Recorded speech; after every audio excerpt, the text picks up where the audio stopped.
Well, given that one of the key challenges facing CPG companies is innovation and growth, there needs to be funds to support and sustain those activities. So one of the key challenges for CPG companies is to look at their costs, to look at the issues of outsourcing, how to do business differently in order to capture some savings that are certainly there. Plow those savings back into the company, redeploy their assets so that they can have the funds to do the R&D, to do the innovation, and do the marketing, which is the core strengths of CPG companies. Over the past number of years, people have done a lot of things to take costs out of their system, whether that's major layoffs or closing of manufacturing facilities. In some cases, it was reducing quality of products to get cost out. One of the emerging areas that is a very exciting area, one of the reasons I joined this board, was looking at non-core procurement. These are those myriad of categories from travel services to how you deal with advertising agencies to telecom, which nobody really gets a chance to focus in on.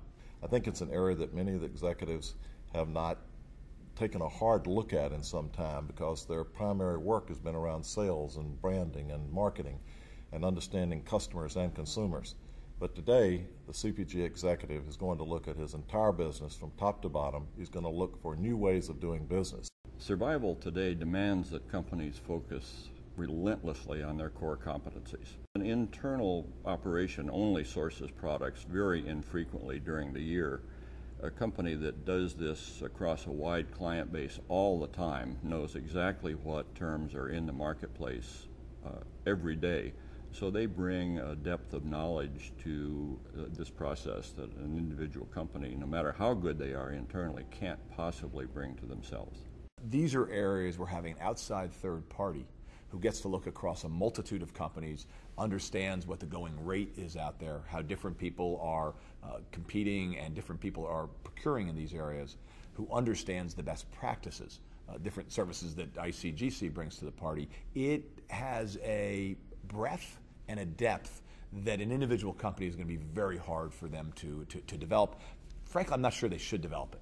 Procurement outsourcing of non-core and indirect spending represents a very low risk, high benefit value to the company because it generates money to be reinvested in driving brands. It's a new way of doing business.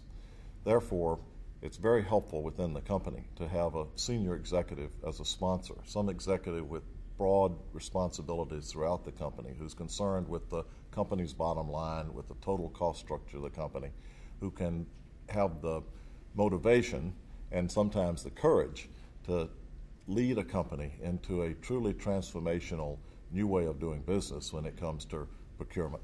It's also vital that this activity be integrated within a more broadly defined strategic expense reduction program.